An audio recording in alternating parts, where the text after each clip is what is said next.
One of the most frightening developments in the occupation of Iraq and the so-called war on terror is actually something that most people have never heard of. In addition to the 150,000 troops that the U.S. has on the ground in Iraq, the Bush administration has deployed a shadow army of some 100,000 contractors. Of these, tens of thousands are heavily armed mercenaries that roam Iraq with impunity. Among the most powerful of the companies operating in Iraq is Blackwater USA, a secretive company based in the wilderness of North Carolina. It's headed by a right-wing, Christian conservative bankroller of President Bush and his allies. And Blackwater envisions itself as the FedEx of the national security apparatus.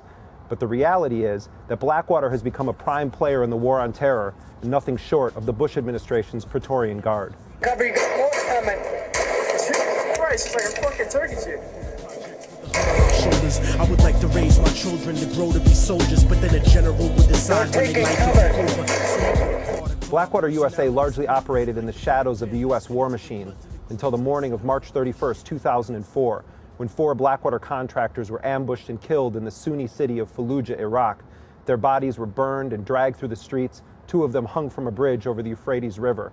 For most people, it was the first that they've ever heard of private military contractors operating in Iraq. That was the Mogadishu moment of the Iraq War. In many ways, it was the day the war turned.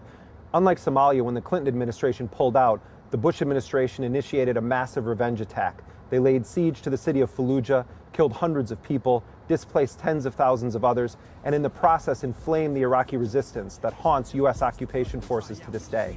The Cold War is over, but the world is still getting colder. Atlas walking through the projects with the hood on my shoulder. The Bush administration came to power with a radical privatization agenda. We see it in our schools, prisons, healthcare system, and law enforcement in the United States. The occupation of Iraq and the war on terror had brought the greatest privatization of warfare in modern history. Blackwater USA has become one of the most powerful private actors in the so-called war on terror. It provides the Bush administration with an extraordinary amount of political cover. The deaths of Blackwater contractors and other war contractors are not included in the total death count, even though some 780 of them have been killed in Iraq. Their injuries don't get calculated either. Their crimes don't get punished.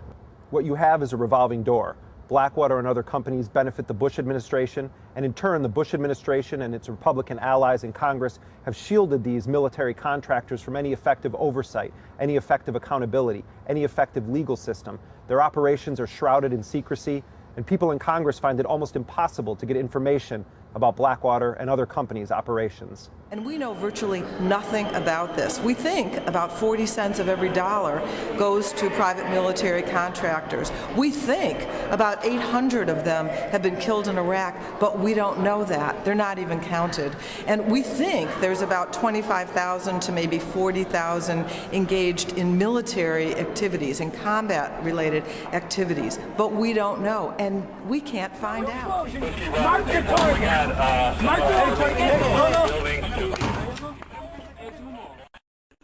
Blackwater USA has 2,300 men actively deployed in 9 countries around the world. They have an additional 20,000 contractors at the ready.